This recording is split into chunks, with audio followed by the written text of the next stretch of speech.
অবশেষে দেবলীনা এবং স্যামের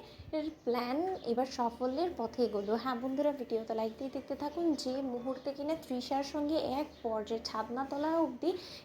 পৌঁছে যায় আয়ুষ, ঠিক সেই সময়ে ইন্দ্রাণী গাঙ্গুলির কাছে সমস্ত সত্য তুলে ধরতে এক পর্যায়ে যখন মেয়ের মুখের দিকে তাকিয়ে বাধ্য হয়ে পড়ে শঙ্কর, এবং শঙ্কর যখন বলতে থাকে যে আর কোনো মতেই আমি চুপ করে থাকবো না, আর খবরদার কুসুম তুইও আমাকে চুপ করানোর চেষ্টা করবি না, কারণ আমার চোখের সামনে সেই সকাল থেকে নিয়ে এখনও পর্যন্ত সমস্ত আচার অনুষ্ঠান সম্পন্ন হয়ে গেলো, অথচ তো তা শর্ত তুই আমাকে শুধুমাত্র থামিয়ে চলেছিস এবং তুই আমাকে এটা বিশ্বাস করতে বলছিস যে আয়ুষ বাবা রীতিমতো একটা চক্রান্তের শিকার এবং আয়ুষ বাবাকে চক্রান্তের হাত থেকে তুই উদ্ধার করবি। সেটা কী করে করবি, কখন করবি, যখন কিনা এই তৃষার সঙ্গে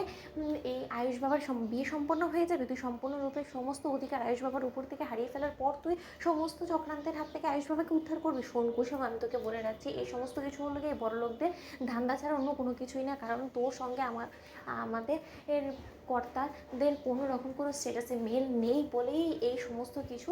দেবীমা তোর করেছে, এবং তোর দেবীমা কোনো মতেই তোকে মন থেকে মেনে নিতে পারছে না গাঙ্গুলি বাড়ির বড় বউ হিসেবে। তার জন্যই সেই রীতিমতো তোকে সাক্ষী রেখে তোর নাকের ডগায় এই সমস্ত নোংরা কর্মকাণ্ডগুলো করছে, অথচ তার সত্ত্বেও তুই বলবি যে তোর দেবীমা তোর ঈশ্বর এবং তোর দেবীমা কোনো মতে তোর সঙ্গে কোনো রকম কোনো অন্যায় অবিচার হতে দিতেই পারে না, এবং আয়ুষ বাবার ওপরে তোর এখন পর্যন্ত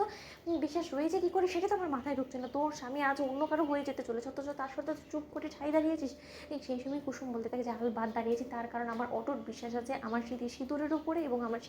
সিঁদুরের জোরই আমার স্বামীকে আমার কাছে আবারও টেনে আনবে। বাবা, এতটুকু অন্তত আমি তোমাকে বলে দিতে পারি, এবং তোমাকে আমি বলছি, তোমার নিশ্চয়ই মনে আছে যে আমি তোমাকে আমার মাথার দিপি দিয়েছি, তুমি কোনো মতে কোনো কিছু কি কারোর সামনে বলার চেষ্টা করবে না। ঠিক সেই সময়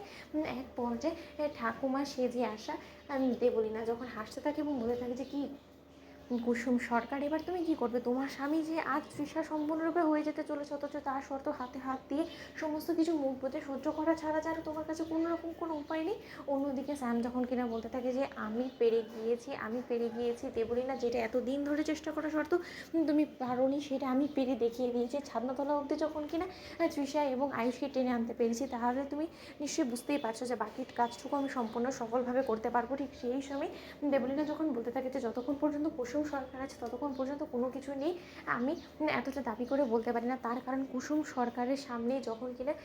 তৃষার স্মৃতিতে সিঁদুর উঠবে আয়ুষের হাত থেকে, একমাত্র তখনই আমি বিশ্বাস করতে পারবো যে আমরা এই বাজিটা জিতে গেছি, তার আগে নয়। ঠিক সেই সময় আয়ুষ যখন কিনা ছাদনাতলায় এক পর্যায়ে মালা বদল করতে যখন অনিচ্ছুক হয়ে পড়ে, ঠিক সেই সময় স্যাম আয়ুষের কানের কাছে গিয়ে বলতে থাকে যে আয়ুষ, তুমি নিশ্চয়ই মনে করছো যে তুমি এই সময় নিজের সিদ্ধান্ত থেকে পিছিয়ে যাবে, তাহলে তুমি তোমার পরিবারকে কিন্তু হারাতে হবে, তার কারণ তোমার পরিবারের উপরে যে অ্যাটম বোম লাগিয়ে রেখেছে সেটা রিমোট কিন্তু আমার হাতে। তো বন্ধুরা, লাইক এন্ড শেয়ার করো, সাবস্ক্রাইব করো।